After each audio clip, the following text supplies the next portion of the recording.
मैं साजन सर आप सभी को एरोमेटिक क्लासेज में स्वागत करता हूं। कैसे हैं आप लोग? उम्मीद करते हैं कि आप लोग बहुत ही अच्छे होंगे। आज मैं आप लोगों को पढ़ाने वाला हूं प्रीपोजिशन वर्ड्स।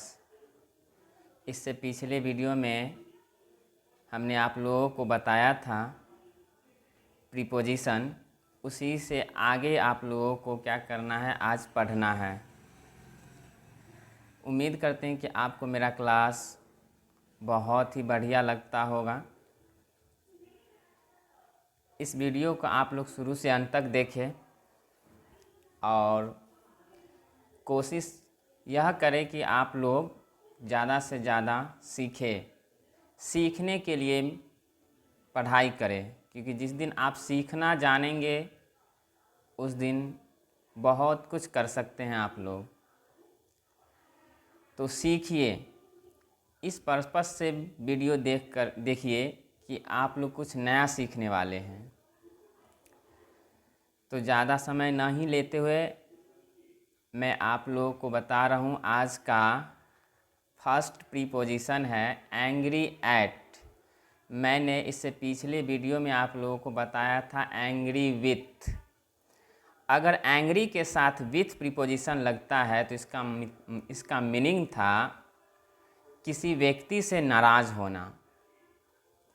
अगर फिर से एंग्री के साथ एट प्रीपोजिशन लगता है तो इसका मीनिंग होता है कुछ गलती से नाराज़ होना। For example, the teacher was angry at my mistake. The teacher was angry at my mistake. इसका हिंदी मीनिंग है कि शिक्षक मेरे गलती से नाराज़ थे। आपसे नाराज़ नहीं थे, आपके गलती से नाराज़ थे। आपने कोई गलती किया होगा, उस पर क्या है, टीचर नाराज़ थे। अगर किसी कुछ गलती हो जाए तो उस समय हम लोग नाराज़ के लिए क्या यूज़ करेंगे, एंग्री एट। अगर आप किसी व्यक्ति से नाराज़ है तो उस समय आप लोग क्या यूज़ करेंगे, एंग्री विथ। जैसे कहेंगे मैं आपसे नाराज़ हूँ, तो किसी व्यक्ति से नाराज़ है तो उस समय हम लोग क्या यूज़ करेंगे, angry with. For example, I am angry with you, मैं आपसे नाराज़ हूँ। लेकिन यहाँ पे क्या है, एंग्री एट है। अब एट का प्रयोग हुआ, इसका मतलब है नाराज़ होना ही है, लेकिन है कि किसी चीज़ से गलती हो जाए तो उसके लिए। फॉर एग्जाम्पल है the teacher was angry at my mistake, यानी शिक्षक मेरे गलती से क्या है, नाराज़ थे। सेकेंड एग्जाम्पल है my father was angry at my bad behaviour.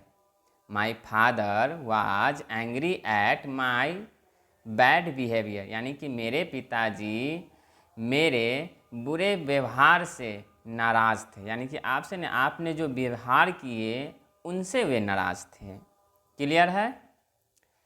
Next है असेम्ड ऑफ। अब असेम्ड वर्ड के साथ कौन से प्रीपोजिशन यूज होता है, तो ऑफ यूज होता है। ध्यान रखेंगे आप लोग, बहुत ही इम्पोर्टेंट सेक्शन है प्रीपोजिशन हर सेक्शन में पूछा जाता है। सबसे पहली बात यह है कि यह बोलने में, स्पीकिंग करने में बहुत मदद करता है, तो इसे ध्यान में रखें। और मेरा क्लास आप लोग को अच्छा लगता है तो प्लीज़ सब्सक्राइब करें। सब्सक्राइब किए बिना वीडियो को बैक नहीं करें, तो सब्सक्राइब ज़्यादा से ज़्यादा करें आप लोग। उम्मीद है कि आप लोग सब्सक्राइब कर देंगे। तो नेक्स्ट वर्ड है असेम्ड ऑफ। असेम्ड ऑफ का मीनिंग होता है शर्मिंदा होना। शर्मिंदा होना मतलब लज्जित होना। एग्जाम्पल है I M ashamed of my failure. I am ashamed of my failure. इसका हिंदी मीनिंग है कि मैं अपनी असफलता से शर्मिंदा हूँ। मैं अपनी असफलता से शर्मिंदा हूँ। अगर आपको बोलना होगा, ट्रांसलेट करना होगा या इंग्लिश में बोलना होगा आपको कि मैं अपनी असफलता से शर्मिंदा हूँ, तो इसको हम लोग कैसे बनाएंगे, कैसे बोलेंगे इंग्लिश लैंग्वेज में, I am ashamed of my failure, मैं अपनी असफलता से शर्मिंदा हूँ। नेक्स्ट एग्जाम्पल है he is ashamed of his failure. He is ashamed of his failure, यानी कि वह अपनी असफलता से शर्मिंदा है। अब बात आती है कि असेम्ड के साथ हमेशा कौन से प्रीपोजिशन यूज होगा, तो हमेशा ऑफ यूज होगा। याद रखेंगे, हमेशा असेम्ड के साथ ऑफ प्रीपोजिशन यूज होता है। क्लियर है। नेक्स्ट है बी वेयर ऑफ। अब बी वेयर जो वर्ड है उसके साथ फिर कौन सा प्रीपोजिशन यूज किया जाता है, तो ऑफ यूज किया जाता है। अगर ऑफ यूज हो रहा है तो उसका मीनिंग क्या निकलता है, सावधान रहना। बी वेयर ऑफ का मीनिंग क्या होता है, सावधान रहना। ध्यान से सुनेंगे आप लोग, बहुत ही इंपॉर्टेंट है ये। तो बी वेयर ऑफ का मतलब क्या होता है, सावधान होना होता है। इसका एग्जाम्पल है कि beware of dogs. Beware of dogs, इसका हिंदी मीनिंग है कुत्तों से सावधान रहो। कुत्तों से सावधान रहो। अब जरूरी ये नहीं है कि केवल कुत्तों से सावधान रहो। अगर सावधान रहने के सेंस में अगर आपको बोलना है तो आप लोग क्या यूज कर सकते हैं, बी वेयर ऑफ यूज कर सकते हैं। जैसे कहें कि आग से सावधान रहो, तो बी वेयर ऑफ फायर। या बुरे लड़कों से सावधान रहो, beware of bad boys. बहुत सारे ऐसा सेंटेंस है जो आप यूज कर सकते हैं, बोल सकते हैं। सेकेंड एग्जाम्पल है beware of bad company. Company का मतलब होता है संगति, यानी बैड मतलब बुरा। बी वेयर ऑफ बैड संगति यानी कि बुरे संगति से सावधान रहो। क्लियर है। उम्मीद करते हैं कि आपको यह क्लास बहुत ही अच्छा लगता है और कुछ सीखने के लिए मिल रहा है। अगर आपको लगता है कि हमसे कुछ सीखने के लिए मिल रहा है तो कृपया करके चैनल को सब्सक्राइब जरूर करें। नेक्स्ट है बिलोंग टू। बिलोंग के साथ कौन सा प्रीपोजिशन लगता है, तो टू लगता है। हमेशा याद रखेंगे बिलोंग के साथ कौन से प्रीपोजिशन का यूज किया जाता है, तो टू प्रीपोजिशन का यूज किया जाता है। अब हिंदी मीनिंग क्या निकलता है बिलोंग टू का, तो संबंध रखना। बिलोंग टू का मीनिंग क्या निकलता है, संबंध रखना। फॉर एग्जाम्पल है I belong to poor family.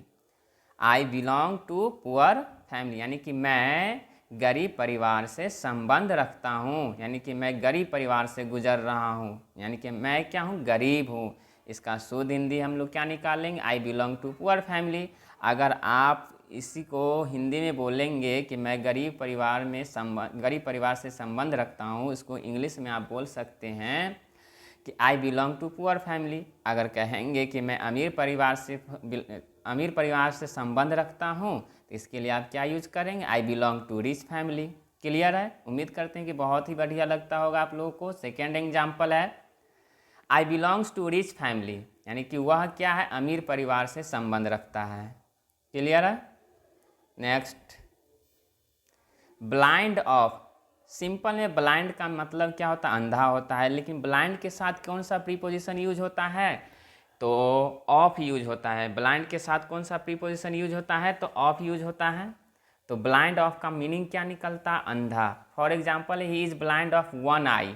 He is blind of one eye यानी कि वह एक आँख से क्या है, अंधा है।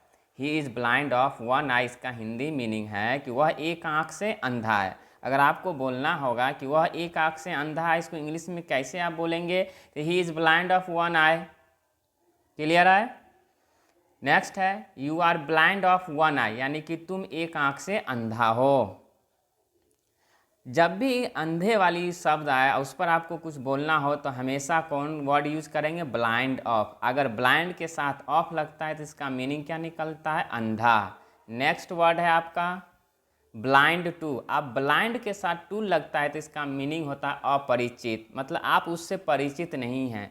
अगर इस सेंस में अगर आपको बोलना होगा, इंग्लिश में स्पीकिंग करना होगा, तो आप क्या यूज़ करेंगे, एग्जाम्पल है I am blind to you, यानी कि मैं आपसे अपरिचित हूँ, मतलब कि आपसे मेरा पहचान नहीं है।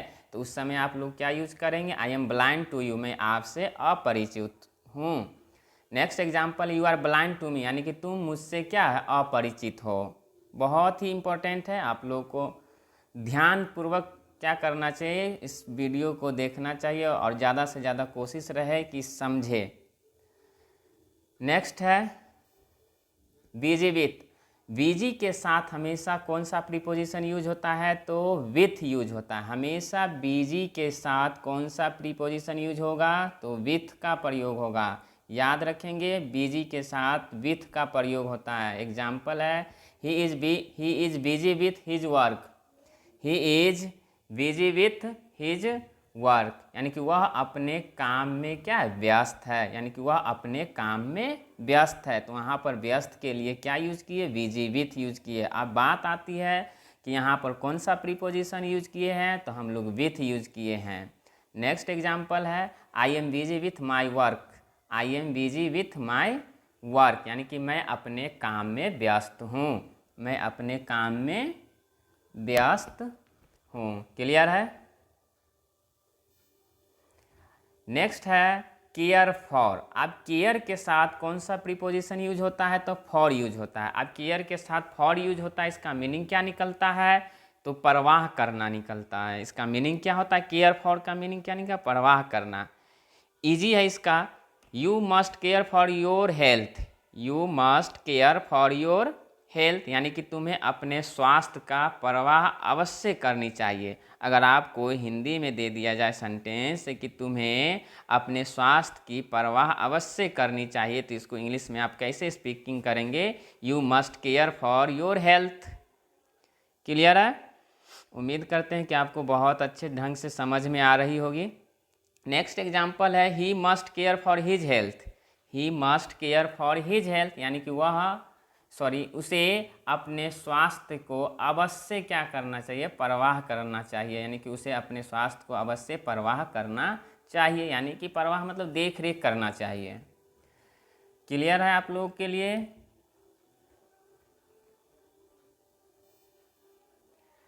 नेक्स्ट है केयर ऑफ। जैसे अभी आपको बताए कि केयर के साथ कौन सा प्रीपोजिशन यूज होगा, फॉर यूज होगा, तो इसका मीनिंग होता है परवाह करना। अब केयर के साथ फिर से ऑफ यूज हो गया, तो इसका मीनिंग क्या होता है, रक्षा करना, यानी कि देखभाल करना। इजी है, you must take care of your health. You must take care of your health. You must take care of your health, यानी कि तुम्हें अपनी स्वास्थ्य की अवश्य देखभाल करनी चाहिए या रक्षा करनी चाहिए। सेकेंड एग्जाम्पल है she must take care of her health, यानी कि उसे अवश्य अपने स्वास्थ्य की देखभाल करनी चाहिए या रक्षा करनी चाहिए। यहाँ पर केयर ऑफ का मीनिंग क्या निकलता है, रक्षा करना चाहिए। क्लियर है। नेक्स्ट वर्ड है कॉन्ग्रेचुलेसन ऑन। याद रखेंगे हमेशा कॉन्ग्रेचुलेसन के साथ ऑन प्रीपोजिशन का यूज किया जाता है।